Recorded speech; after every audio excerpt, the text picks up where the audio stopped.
ప్రభు ఇచ్చిన గొప్ప సమయమును బట్టి దేవాతి దేవునికి కృతజ్ఞతాస్తుతులు చెల్లిస్తున్నాను. చేరువచ్చిన మీకు అందరికి కూడా ప్రభు అయిన యేసుక్రీస్తు నామములో శుభాలు వందనాలు తెలియజేస్తున్నాను. అందరికీ వందనాలు. దేవుడు మనల్ని జ్ఞాపకం చేసుకొని తన యొక్క ప్రేమ చేత తిరిగి మరొకసారి ఆయన సన్నిధిలో నిలవబెట్టారు. స్తుతించేదానికి మనకు అవకాశం ఇచ్చారు. ప్రభు ప్రేమను బట్టి మనం ఇక్కడ చేరి ఉన్నాం. నేడు భయంకరమైన పరిస్థితులు, భయంకరమైన దినాల్లో మనం జీవిస్తున్నట్లుగా మనకు తెలుస్తుంది. జనాభా పెరిగిపోతూ ఉన్నారు, విస్తరించబడుతున్నారు. మనుషులు ఎన్నో రకాలైన పనులు ముందుకెళ్తున్నారు, ఎన్నో పనులు చేస్తున్నారు. ఈరోజున మనుషులు చేయనటువంటి పని అనితే లేదు, ప్రతి పని చేస్తున్నారు. ఇంతకు మునుపు ఈ మాంసంతో కూడిన వ్యర్థాలు వాటన్నిటినీ కూడా ఊరు బయట ఏదైనా గుంట తవ్వి బూడ్చిపెట్టి వాటిని కాల్చేయడం మీద కూడా చేసేవాళ్ళు. ఇప్పుడు దాన్ని కూడా వదలటం లేదు, వాటిని కూడా డ్రమ్ముల్లో పెట్టుకొని అమ్ముతున్నారు. ఇంతకుముందు వాటిని గురించిన అమ్మకాలు కానీ వాటితో కూడిన పనులు కానీ అంతగా పరిగణలోకి వచ్చినట్టుగా నేను గమనించలేదు. కానీ ఈ మధ్యకాలంలో ఆఖరికి ఆ మాంసంతో కూడిన వేస్ట్ను కూడా వదలటం లేదు, ఏదో ఒక పని చేస్తున్నారు. బహుశా కానీ అది కానీ మన ముందు బైక్లో వెళ్ళేటప్పుడు కానీ వెళ్ళిందంటే అంతే, ఇక మన ప్రాణం అక్కడికి చాలా వరకు సమస్య వెళ్ళిపోద్ది. ఎందుకు ఈ మాట చెప్తున్నానంటే, మనిషి చేయని పని లేదు, అన్ని పనులు చేస్తున్నాడు, ఎన్నో పనులు చేస్తున్నాడు. ఎందుకు ఈ పనులు అంటే డబ్బు సంపాదించేదాని కోసం. ఎంత దిగజారిపోయినా సరే నేను డబ్బు సంపాదించాలి అన్న దాని కొరకు మనిషి ఎంతటి పనైనా చేస్తూ ఉన్నాడు. ఆఖరికి మనం చూస్తున్నాం డబ్బులు తీసుకొని మనుషులను చంపేయడం కూడా. అయితే ఏదేమైనప్పటికీ ఈ రోజున మనుషులు ఎన్నో పనులు చేస్తున్నారు. కానీ 90% మందిని మనం గమనిస్తే వారి యొక్క కష్టానికి తగిన ప్రతిఫలాన్ని వారు చూడలేకపోతున్నారు. ఎంతో కష్టపడుతున్నాడు మనిషి, చివరి క్షణంలో ఆ యొక్క కష్టానికి తగిన ప్రతిఫలాన్ని కానీ పోగొట్టుకుంటే ఆ మనసు ఎంతో కృంగిపోవడం, బాధపడ్డాన్ని మనం చూస్తాం. చాలామంది ఈ రోజున కష్టపడ్డాన్ని చూస్తున్నాం. చాలామంది కష్టపడి చదువుతున్నారు, చాలామంది పోరాటం చేస్తున్నారు, కానీ ఆశీర్వాదాన్ని అనుభవించలేకపోతున్నారు. దరిదాపుల్లోకి వచ్చి చూస్తున్నారు కానీ ఆ ఆశీర్వాదాన్ని పొందలేని స్థితిలో ఏంటి మనుషులు. దీని గురించే పెద్దోళ్ళు అంటారు, చేతికి అందింది నోటి దాకా రాలేదు అని. ఈరోజున చాలామంది మనుషులు అలాంటి పరిస్థితుల్లో బాధలు పడుతూ ఉన్నారు. చాలామంది సేవకులుగా మేము వెళ్తున్నప్పుడు విశ్వాసులుగా ఉన్నవారు చెప్తున్నారు, సార్ కష్టం ఎంతో కష్టపడుతున్నాం కానీ అనుభవించలేకపోతున్నాం. ఈ పరిస్థితులు ఎలాగుంటాయంటే, బాగా కష్టపడి చదివాడు, పరీక్ష రాసేసేయడానికి బాగా లేకుండా వచ్చింది, పరీక్ష రాలేకపోయాడు. బాగా కష్టపడి పండించాడు ఒక రైతు, బాగా కష్టపడి ఎంతో శ్రమపడి పండించాడు, కానీ చివర పంట కోసుకునేటప్పటికి వరదతోటి వర్షంతో ఆ పంటను పాడైపోవడం. అంటే చేతి దాకా వచ్చింది, దాన్ని అనుభవించలేని స్థితిలో ఈరోజున మనుషులు చాలామంది ఉన్నారు. ఈరోజున చాలామంది కష్టపడిన ఫలితం లేని పరిస్థితుల్లో వారి యొక్క జీవితాన్ని బాధలోనికి గురి చేసుకుంటున్నారు. ఎంతోమంది కష్టపడుతున్నారు, ఆ కష్టానికి తగిన ప్రతిఫలాన్ని చూడలేకపోతున్నారు. పేతురు కూడా రాత్రంతా వల వేయడాన్ని బైబిల్లో మనం చూస్తాం. లూకాసు సువార్త 5వ అధ్యాయము 5-7 వచనాల్లో మీరు చూడగలిగితే, చదవనక్కర్లేదు కానీ పేతురు రాత్రంతా కూడా వల వేస్తూ ఉన్నాడు. ఎందుకో తెలుసా, అతడు మరుసటి దినాన పన్ను చెల్లించవలసిన పరిస్థితి ఉంది. ఎందుకు అతను రాత్రంతా ఆ చేపలు పట్టేదానికి ప్రయత్నం చేశాడు. సహజంగా చాలామంది మత్స్యకారులు వలవేసే ఆ క్రమంలో ఎంతో ఓపికతో ఉంటారు. ఇక అది వల్ల కాకపోతే దాని నుంచి బయటికి రావడాన్ని మనం చూస్తాం. లేదా మత్స్యకారులకు తెలుస్తుంది ఎక్కడ చేపలు ఉంటాయి, ఏ సమయంలో చేపలు పడతాయి, ఎలాంటి పరిస్థితుల్లో ఏ కాలంలో చేపలకు వెళ్ళాలి అన్నది వారికి బాగా అర్థమై ఉంటుంది. కానీ ఇతను ఎందుకు రాత్రంతా కష్టపడుతున్నాడు, రాత్రంతా వల వేస్తున్నాడంటే తన కుటుంబ పరిస్థితులు కావచ్చు, ప్రభుత్వానికి పన్ను కట్టే విషయంలో కావచ్చు, ఆ పరిస్థితుల మధ్య అతడు సతమతమవుతూ ఎలాగైనా ఈ రాత్రి కొన్ని చేపలనైనా పట్టి ఆ డబ్బుతో పన్నును చెల్లించాలి, ఎలాగైనా డబ్బుతో పన్ను చెల్లించి నేను దాని నుంచి బయటపడాలన్న ఉద్దేశంతో పేతురు రాత్రంతా కష్టపడుతున్నాడు. కానీ ఆయనకి ఫలితం అనేది లేకుండా ఉంది. అయితే ఎప్పుడైతే యేసుక్రీస్తు ప్రభువారు తను చేస్తున్న కష్టంలోనికి ప్రవేశించాడో, ఎప్పుడైతే యేసయ్య ఆ పేతురు నావ దగ్గరకు వచ్చాడో, ఎప్పుడైతే యేసయ్య పేతురుతో మాట్లాడినాడో, పేతురు కూడా ఓపిక లేకపోయినా, విశ్వాసం లేకపోయినా యేసయ్య మాట ఎప్పుడైతే విన్నాడో ఆశ్చర్య రీతిలో తన కష్టానికి ఫలితాన్ని చూశాడు. గట్టిగా చప్పట్లు కొట్టండి యేసు నామములో. చూడండి, ఎందుకు ఈ మాట నేను చెప్తా ఉన్నానంటే, నేడు చాలామంది క్రైస్తవులు కష్టపడుతున్నారు. ఎట్లా కష్టపడుతున్నారంటే యేసయ్య లేకుండా కష్టపడుతున్నారు. వారి జీవితంలో, వారి పనిలో, వారి ఉద్యోగంలో, వారు వెళ్ళే మార్గంలో యేసయ్య ప్రమేయం లేకుండా కష్టపడుతున్నారు. కాబట్టి కష్టపడతానే ఉన్నారు కానీ ఫలితం అనేది వారు చూడలేకపోతున్నారు. ఈరోజు ఎంతోమంది క్రైస్తవులు కూడా అంటూ ఉన్నారు, సార్ మా కష్టానికి ప్రతిఫలాలు చూడలేకపోతున్నాం, ఎన్నో బాధలు అనుభవిస్తున్నాం. అయితే ఆలోచన చేయాలి, నువ్వు చేస్తున్న కష్టంలోనికి యేసయ్య ప్రవేశించాడా? నీ ఉద్యోగంలో, నువ్వు చేస్తున్న పనిలో యేసయ్య నీ దగ్గర సమీపంగా ఉన్నాడా? నీలో ఉన్నాడా? యేసయ్య ఎందుకు లేడు అన్నది ఈ సందేశం యొక్క ఉద్దేశం కాదు. యేసయ్య లేకపోతే మనకు ప్రతిఫలం దొరకదు అన్నది మాత్రం మీకు తెలియచేస్తా ఉన్నాను. హగ్గయి గ్రంథంలో ఒక మాటలు మనం చదవచ్చు.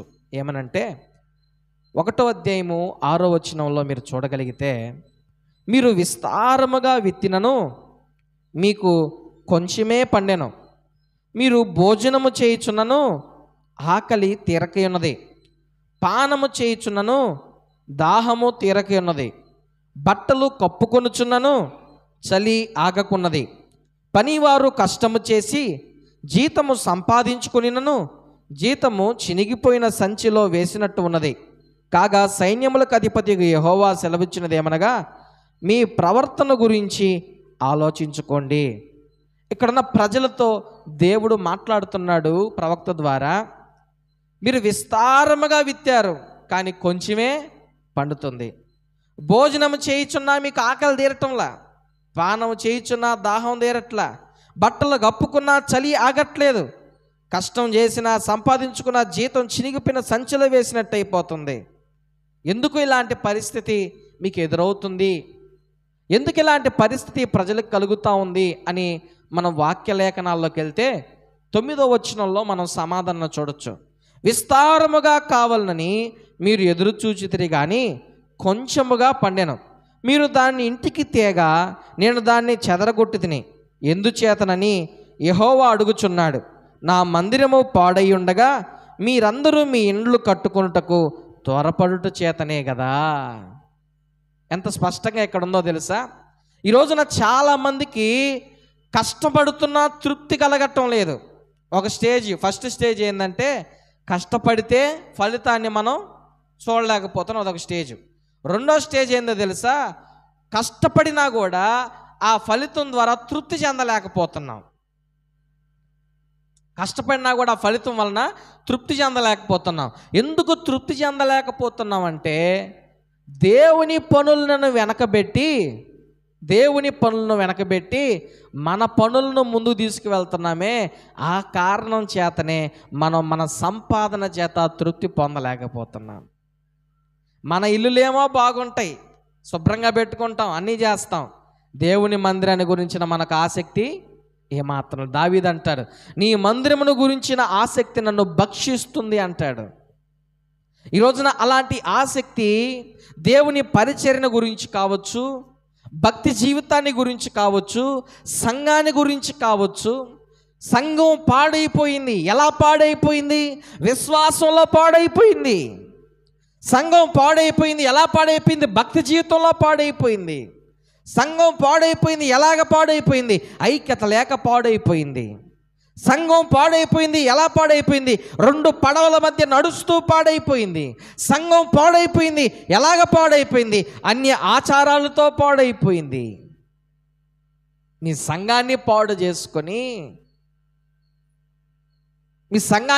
చేసుకొని మీ సొంత ప్రయత్నాల్లో ముందుకు కొనసాగుతూ ఉంటే మీరు పడుతున్న కష్టానికి తృప్తికరమైన జీవితం ఎలాగ వస్తుందని ప్రభు మాట్లాడుతూ ఉన్నాడు.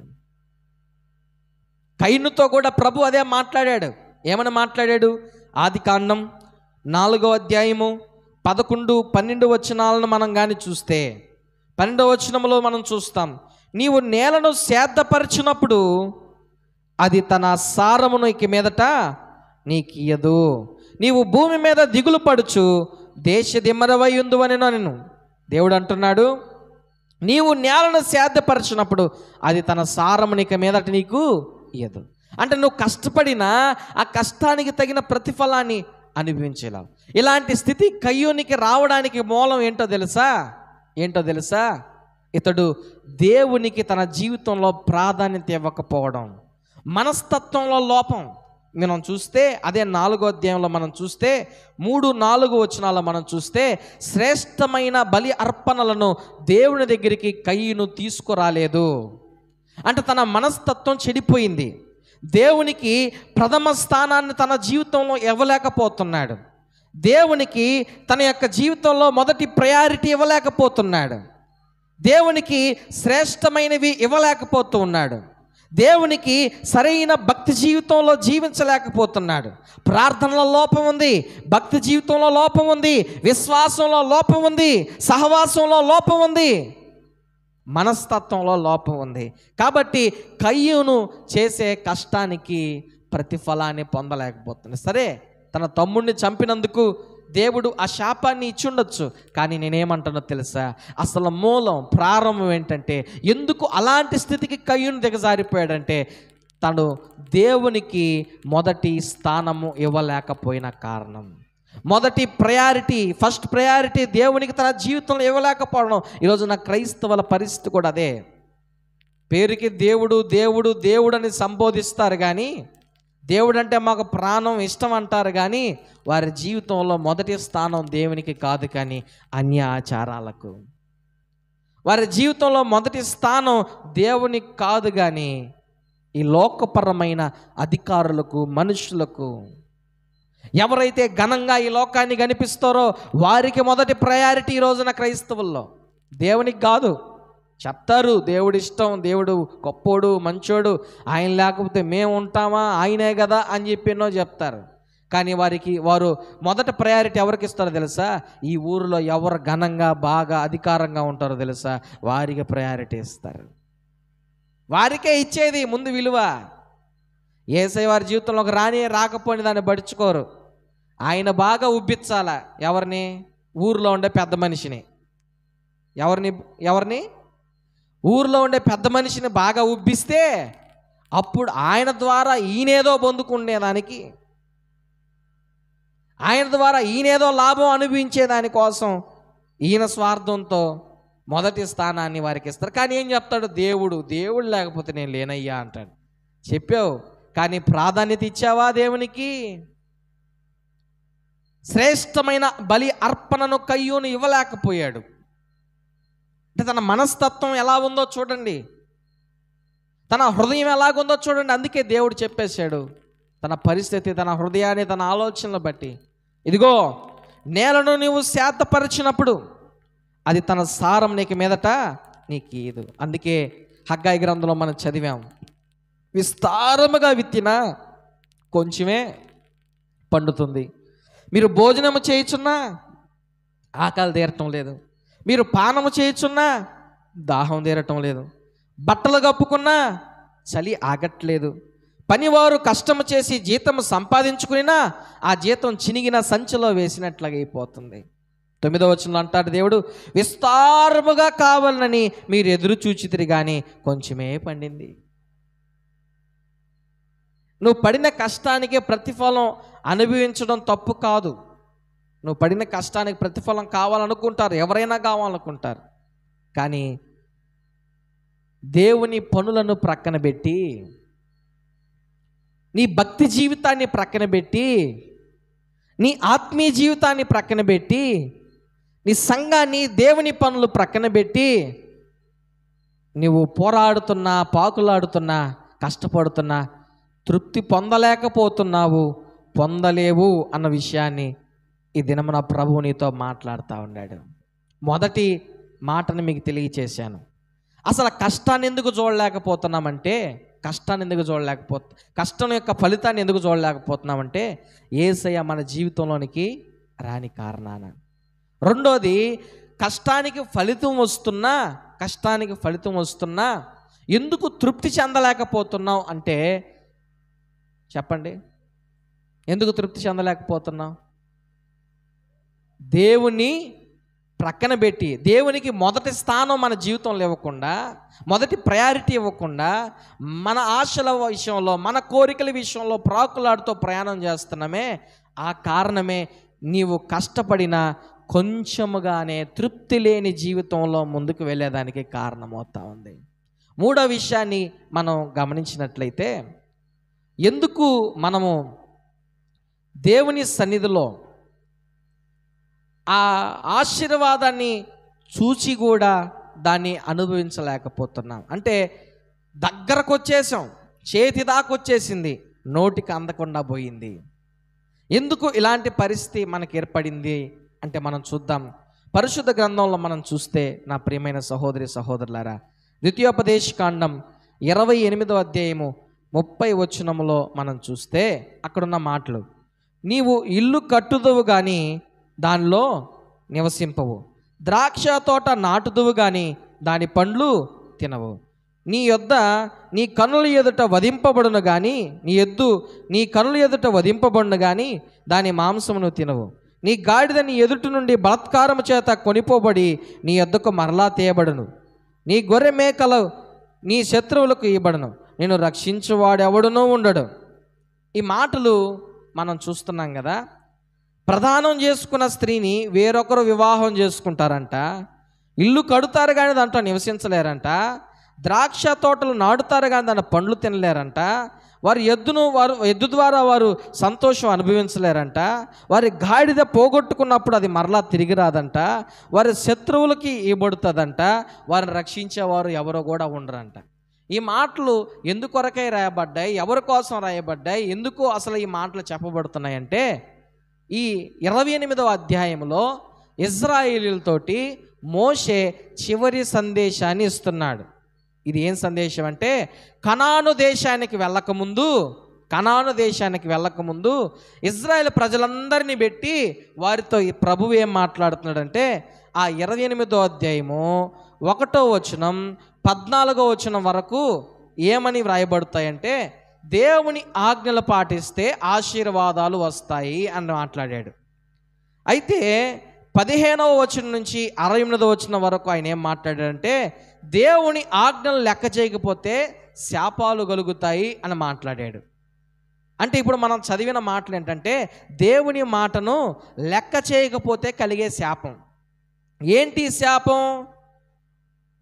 మనం ప్రదానం చేసుకున్న స్త్రీని వేరొకడు చేసుకోవడం, ఇల్లు కట్టినా కానీ ఆ ఇంట్లో నివసించలేకపోవడం, ద్రాక్ష తోట నాటినా కానీ దాని పండ్లు తినలేకపోవడం, మనకున్న ఆ యొక్క పాడి ద్వారా మనం సంతోషించలేకపోవడం, మనకు కలిగిన పాడిని పోగొట్టుకోవడం, శత్రువులకి మన పాడిని ఇవ్వబడడం, మన ఆస్తిపాస్తులు రావడం, మనం రక్షించేవారు ఎవరు లేకపోవడం. ఎప్పుడు ఇది? దేవుని మాటను లెక్క చేయనప్పుడు. అంటే అవిధేయత. దేవుడు చెప్పింది మనకు తెలిసినా మన ఇష్టాన్ని ముందు పెట్టడం, మన ఆలోచనలను ముందు పెట్టడం. ఈ మాటలన్నీ మీకు ఎందుకు నేను తెలియజేస్తున్నానంటే, చేతి దాకా వచ్చింది, నోటికి అందకుండా పోతుంది. చేతి దాకా వచ్చింది, నోటికి అందకుండా ఎందుకు పోతుంది అంటే, ఒకటి, యేసయ్య మన జీవితంలోనికి రాలేదు.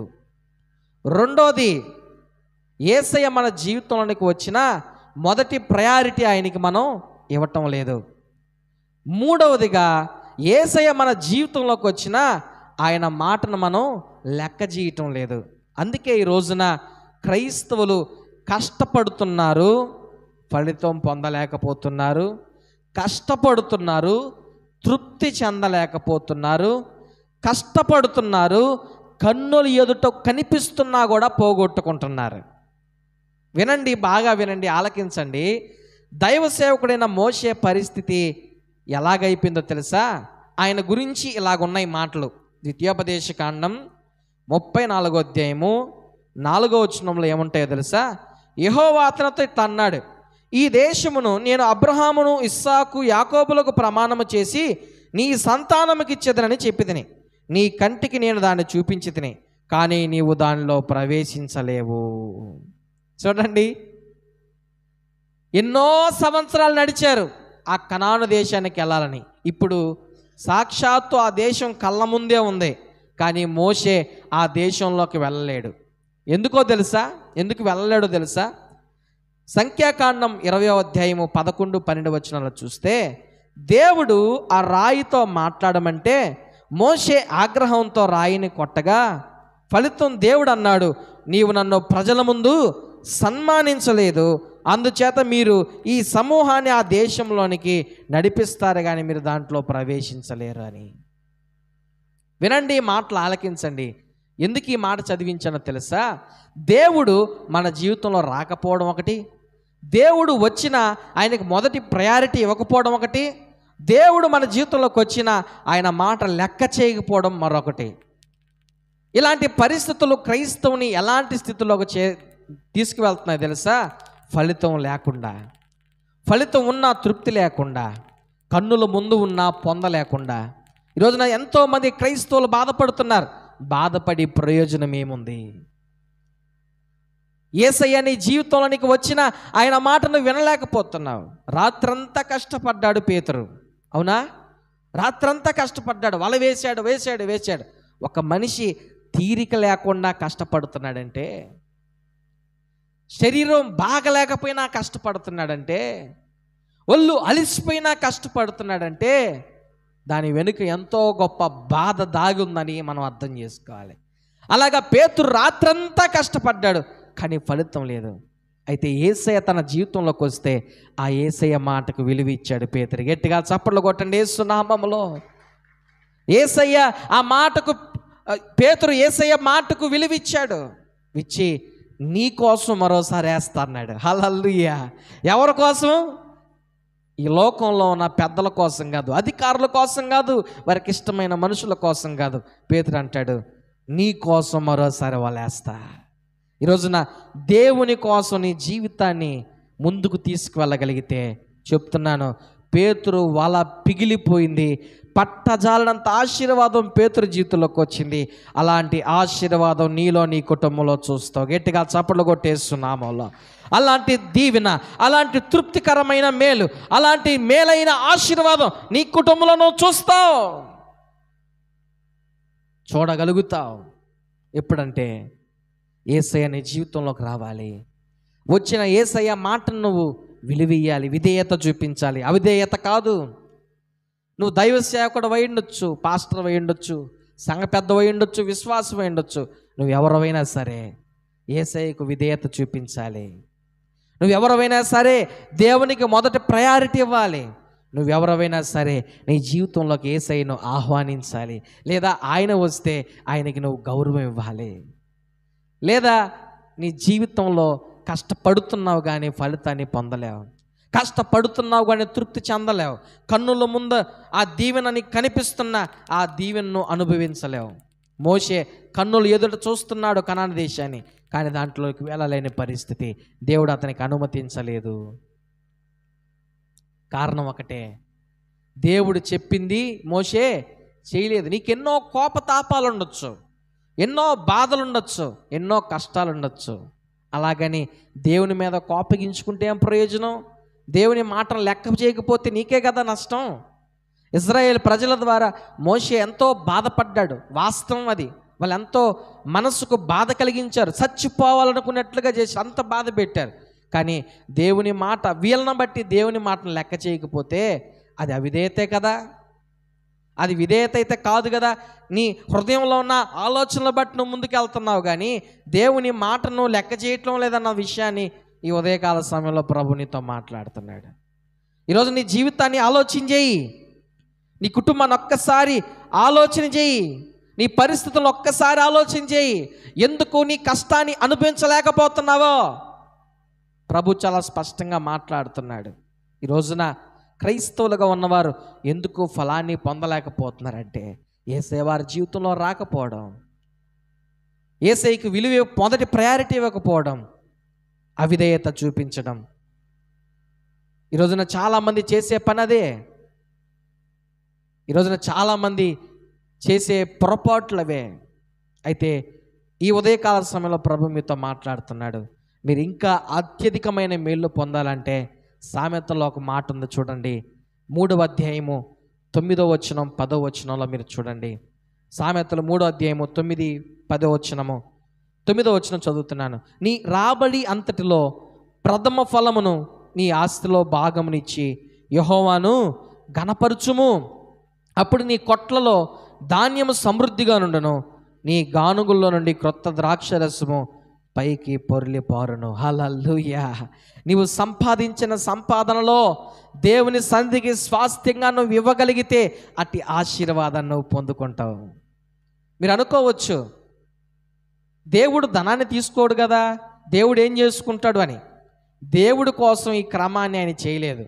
ఎందుకు ఈ క్రమాన్ని చేశాడంటే ఒక సంఘం స్థిరపరచబడాలి, ఒక సంఘములో ఒక సేవకుడు పోషించబడాలి, ఒక సంఘములో సంఘానికి కావలసినవన్నీ సమకూర్చబడాలి, పరిచర్య ముందుకు కొనసాగాలి అంటే ఈ రోజున ఒక కుటుంబంగా ఉన్న సంఘం ఏం చేయాలంటే వారి రాబడిలో దేవుని సన్నిధికి మనస్ఫూర్తిగా ఇవ్వాలి.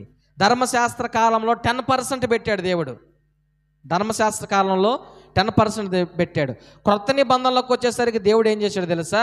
ఆ 10% తీసేసి మీరు ఎంత ఇవ్వాలనుకుంటారో అంత మనస్ఫూర్తిగా సొనుక్కోకుండా ఇవ్వమన్నాడు. ఏమన్నాడు? సొనుక్కోకుండా, గొనుక్కోకుండా, బలవంతంగా కాకుండా ఇష్టపూర్వకంగా మీరు ఎంత ఇవ్వగలరు అంత ఇవ్వండి. మనం పేస్ట్ వాడతాం, కోల్గేట్ కంపెనీ. ఆయన మొదటి 10% ఇచ్చేవాడు దశంభాగం. ఆ తర్వాత డబ్బు ఎక్కువైపోయే కొలది, ఆయనకి ఆస్తిపాస్తులు ఎక్కువైపోయే కొలది ఆయన 50% ఇవ్వడం స్టార్ట్ చేశాడంట. ఇంకా అభివృద్ధి చెందేసరికి ఇప్పుడు ఏం చేస్తున్నాడు తెలుసా? ఆయన 10% ఆయన పెట్టుకుని 90% దేవుడికి ఇస్తాడంట.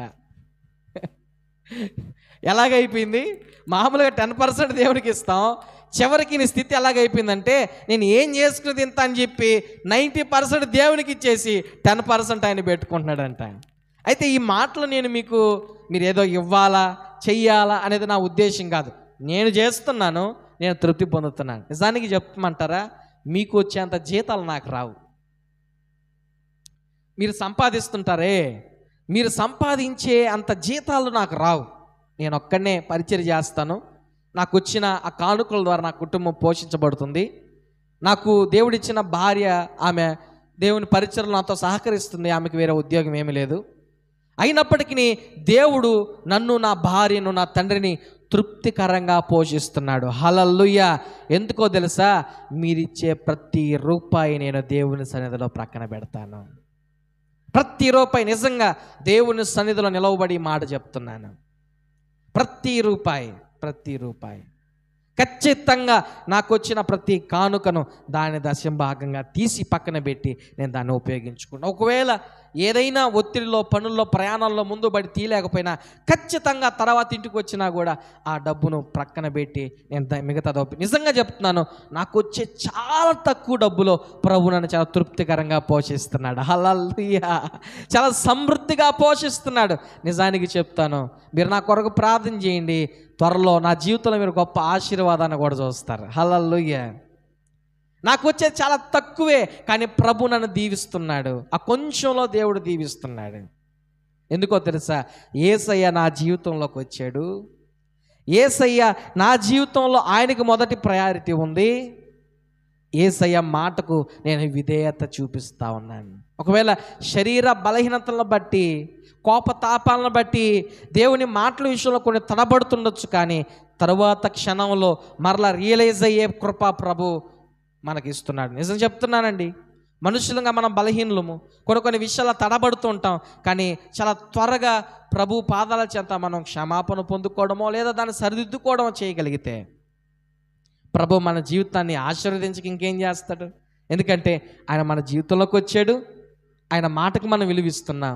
మొదటి ప్రయారిటీ ఆయనకి ఇస్తున్నాం.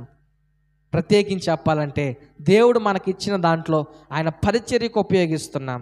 ఆయన సన్నిధినికి మనం ఇవ్వగలుగుతున్నాం. ప్రభువు చెప్తున్నాడు, అట్టి వారిని నేనేం చేస్తానంటే 128వ కీర్తన 2వ వచనం ప్రకారం మీరు చదవండి. చివరిగా 128 2వ వచనం, నిశ్చయముగా నీవు నీ చేతుల కష్టార్జితం అనుభవించదువు, నీవు ధన్యుడవు, నీకు మేలు కలుగును, నీ లోగిట నీ భార్య ఫలించు ద్రాక్షవల్లి వలె ఉండును. ఎవరు ఇలాగ దీవించబడతారంటే పైన ఉంది, యెహోవా యందు భయభక్తులు కలిగిన వారు. అక్కడ ఉన్న మాట ఏంటంటే నిశ్చయముగా నీ చేతుల కష్టార్జితము అనుభవిస్తావు. ఎవరు? యెహోవా యందు భయభక్తులు కలిగిన వారు. యెహోవా యందు భయభక్తులు కలిగిన వారు ప్రవర్తన ఎలా ఉంటుంది? వారిలో దేవుడు ఉంటాడు. వారు దేవునికి మొదటి ప్రయారిటీ ఇస్తారు. దేవుని మాటకు విధేయత చూపిస్తారు. అట్టి ఆశీర్వాదం, అట్టి మనస్తత్వం ఈ రోజున ఏ క్రైస్తవునికైతే ఉంటుందో వారు పడిన ప్రతి కష్టం ఆశీర్వదించబడుతుంది. నువ్వు సంపాదించింది రూపాయే కావచ్చు, ప్రభు ఆ రూపాయినే ఆశీర్వదిస్తాడు, ఆ రూపాయినే విస్తరింపజేస్తాడు, ఆ రూపాయి చేతనే నీకు తృప్తి కలిగిస్తాడు. హల్లెలూయా. కానీ కయ్యనుతో ప్రభు అన్నాడు, నీవు సేద్యపరుస్తావు కానీ ఆ భూమి నీకు సారం ఇవ్వదు. ఎందుకంటే తన మనస్తత్వం బాగలేదు. మొదటి ప్రయారిటీ దేవునికి ఇవ్వలేకపోయాడు. అలాంటి స్థితిలో మనం ఉండకూడదు. అలాంటి క్రైస్తవులుగా మనం ఉండకూడదు. చూడండి, మన పరిస్థితి, మన జీవితం ఎలాగ ఉండాలంటే తృప్తికరంగా ఉండాలి, సమృద్ధిగా ఉండాలి, ఆశీర్వాదాన్ని అనుభవించాలి, దేవునితో నింపబడాలి, అనేకులకు ఆశీర్వాదకరంగా ఉండాలి, అప్పిచ్చేవారిగా మనం ఉండాలి. ఈరోజు నాటి అభిషేకం కొరకు, అటు ఆశీర్వాదం కొరకు దేవుని పాదాల చెంత అడిగితే దేవుడు తప్పక అలాంటి కృప మనకు అనుగ్రహించడానికి ఇష్టపడుతున్నాడు. మోకరిద్దాం, తల్ల వంచి కళ్ళు మూసుకుందాం. ప్రభు మనతో మాట్లాడిన మాటలను బట్టి ఒకసారి మనమందరం కూడా తల్ల వంచి కళ్ళు మూసుకుందాం.